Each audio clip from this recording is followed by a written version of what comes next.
بسم اللہ الرحمن الرحیم رب اشرح لی صدری ویسر لی امری واحلل عقدۃ من لسانی یفقہوا قولی۔ دوستو، آج ایک شعر بھیجا گیا ہے تشریح کے لیے آج کی محفل میں۔ وہ شعر یہ ہے کہ علامہ اقبال کا شعر ہے کہ ملاں کو جو ہند میں ہے سجدے کی اجازت، ناداں یہ سمجھتا ہے کہ اسلام ہے آزاد۔ یہ شعر بھیجا گیا ہے اور ساتھ یہ کہا گیا ہے کہ اس شعر کا کیا پس منظر ہے اور اس کی تشریح میرے خیال کے مطابق کیا بنتی ہے۔ ہاں، باقی جو یہ اہل ظرف لوگ ہوتے ہیں پختہ خیال کے، ان کی یہ جو اس قسم کی شاعری ہے اس کے پیچھے ضرور کچھ نہ کچھ حالات، کوئی واقعات ہوتے ہیں۔ ویسے تو اگر ان حالات و واقعات کو اگر ساتھ ڈسکس نہ کیا جائے تو ظاہر ہے میری اس گفتگو سے تو پھر وہ رزلٹ نکلے گا کہ یار یہ بندہ تو ملائیت کے خلاف ہے۔ ایسی بات نہیں ہے، چونکہ میں نے یہ بات کہی ہوئی ہے کہ اس چینل پہ آپ جو سوال بھیجیں گے اس کا جواب میں ویڈیو بنا کر دے دوں گا، کیونکہ سوال ظاہر ہے بھیجنے والے 2 یا 10 یا 15 بندے ہوں گے، لیکن سننے والے اس کو لاکھوں بندے دیکھ کے اپنا وہ افادہ حاصل کر سکیں گے۔ تو میرا مقصد یہ نہیں ہے کہ اس میں کوئی منفی یا مطلب بات ٹھیک ہے، جس نے پوچھی ہے میں اپنے علم کے مطابق اس کی وضاحت کر دیتا ہوں۔ یہ اصل میں جب علامہ اقبال سیاسی تحریک میں مکمل طور پر ایکٹیو تھے، ابھی پاکستان نہیں بنا تھا، تو اس دور میں جو اہل رائے لوگ تھے اس میں کچھ علماء بھی تھے، کچھ سیاسی لوگ بھی تھے، تو کچھ جو مغرب کی تعلیم یافتہ تھے وہ بھی کچھ معاملات میں اہل رائے تھے۔ تو ہر طبقے کا ایک بن جاتا ہے حلقہ احباب۔ تو ظاہر ہے جب ہر حلقے کی اپنی کچھ تھوڑی بیک گراؤنڈ ہوتی ہے تو تھوڑا بہت ان میں اختلاف رہتا ہے۔ تو اس دور میں اصل میں ایک عالم دین تھے، میں یہاں ان کا نام نہیں لیتا کیونکہ اس طرح جو ہے نا وہ فرقہ پرستی اور وہ دل آزاری والا پہلو نکلتا ہے، میں ان کا نام نہیں لیتا، ٹھیک ہے نا۔ تو وہ ایک تھے عالم دین، انہوں نے یہ بات کی تھی کسی محفل میں کہ دراصل قرآن کی آیت بھی ہے کہ اطیعوا اللہ و اطیعوا الرسول و اولو الامر منکم، کہ تم اللہ کی اطاعت کرو اور اس کے رسول کی اطاعت کرو اور حاکموں کی بھی اطاعت کرو۔ تو چونکہ جو اس وقت ہماری حکومت ہے وہ ہمارے مذہبی معاملات میں تو ہمیں کوئی روک نہیں رہی، ہمیں کوئی مجبور نہیں کر رہی کہ تم نمازیں نہ پڑھو یا تم روزے نہ رکھو یا تم زکوٰۃ نہ دو یا تم حج نہ کرو، تو ہمارے مذہبی معاملات میں تو ان کی کوئی رکاوٹ ہے نہیں۔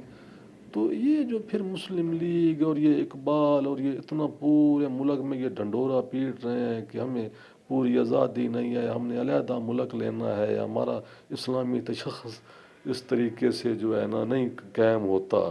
تو اتنا ڈنڈورا پیٹنے کی ہمیں کیا ضرورت ہے۔ انہوں نے کہا تھا، اس عالم نے، مذہبی ایک شخصیت تھی،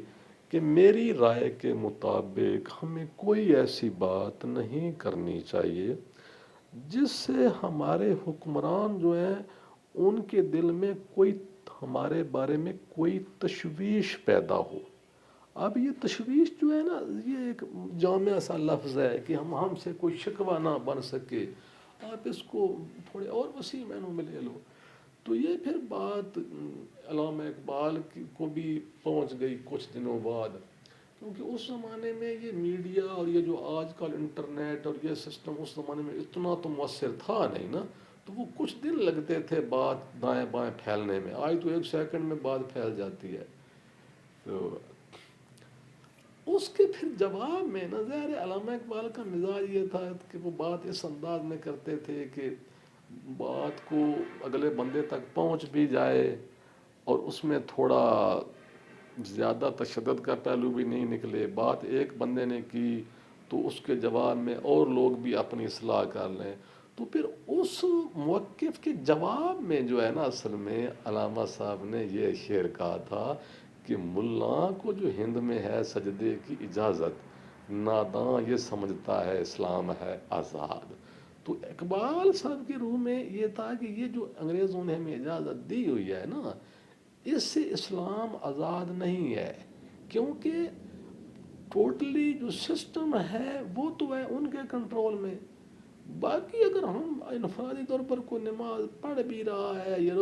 تو اس کے پورے سسٹم میں ہم اوور ہال اپنا تشخص جو ہے نا وہ نہیں قائم رکھ سکتے. تو یہ اصل میں اس سارے شعر کا یہ بیک گراؤنڈ تھی کہ ایک بندے کے نظریے کے مقابل میں اپنی بات اقبال صاحب نے اس انداز میں کی کہ میرے نقطہ نظر سے یہ اسلام اس انداز سے پوری طرح آزاد نہیں ہے. لیکن بہرحال اس میں ظاہر ہے اصل میں تھوڑا سا اس سے پہلو میں ذرا تھوڑا وسیع کر دیتا ہوں. اصل میں یہاں جو مسئلہ پیدا ہوا ہے نا، مذہب کو جب کوئی بھی طبقہ جب اس مقصد کے لیے استعمال کرتا ہے نا ایز اے پیشہ، تو پھر یہ پیچیدگیاں پیدا ہوتی ہیں. اور یہاں میں اس توسط سے یہ بات کر دوں کہ اگر آپ اسلام کا مطالعہ کریں تو مذہب کو اس طرح نہیں ہے کہ بھائی فرض کرو ایک گاؤں ہے یا ایک شہر ہے یا ایک صوبہ ہے، اس میں بھائی ایک طبقہ بن جائے، اس طبقے میں سے فرض کرو 1000 بندہ ہے تو ان کا جو پیشہ بن جائے مذہب. ایسی بات نہیں ہے. ہر بندے پہ اسلام کی تعلیم حاصل کرنا، اس پہ تحقیق کرنا فرض ہے. تو اصل میں جب ہر بندہ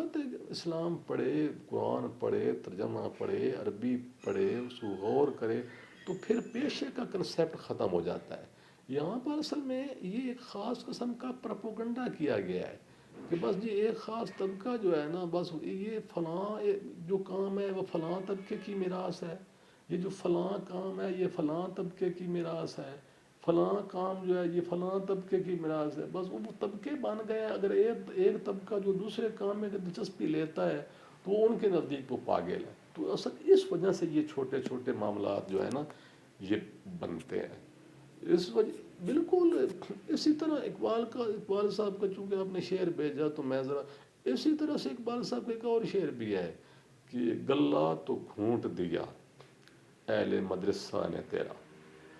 کہاں سے آئے صدا لا الہ الا اللہ. اب بالکل یہ شعر جو ہے اس میں بھی آپ ذرا دیکھ لیں کہ اس میں کیا کنڈیشن اقبال صاحب ڈسکس کر رہے ہیں کہ مطلب جو آپ کا ایجوکیشن سسٹم ہے اس نے تمہاری تربیت ہی اس انداز سے کر دی ہے کہ تمہارا ایک گلہ ہی گھٹ گیا، مطلب دب گیا ہے بات صحیح کرنے، تم سکت ہی نہیں رکھتے. تو اب اس میں تھوڑا محتاط الفاظ استعمال کر رہا ہوں کہ انہوں نے کس طبقے کو یہاں مخاطب کیا ہے. تو مطلب یہ ہے کہ میں اس توسط سے یہ بات کر رہا ہوں اور اکثر کرتا رہتا ہوں، اور یہ میرا اصل میں مین موقف ہے کہ بے شک دیکھو نا اختلاف آپ بے شک رکھیں،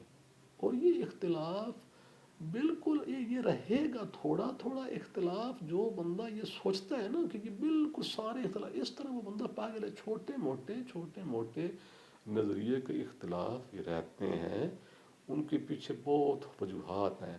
لیکن ان اختلاف کی بنا پہ آپ ایک دوسرے سے اتنا فاصلہ نہ رکھو کہ بس جی ایک بندہ تھوڑا سا اختلاف کر گیا تو وہ بھی کافر ہے،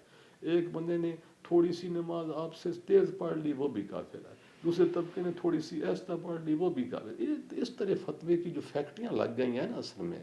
اس طرح معاشرے کا مجموعی طور پر جو ہے نا سکون وہ ختم ہو گیا ہے. تو یہ اصل میں وہ تھوڑی میں ذرا اضافی بات کر گیا. تو شعر کا یہ بیک گراؤنڈ تھا اور یہ پس منظر تھا. واخر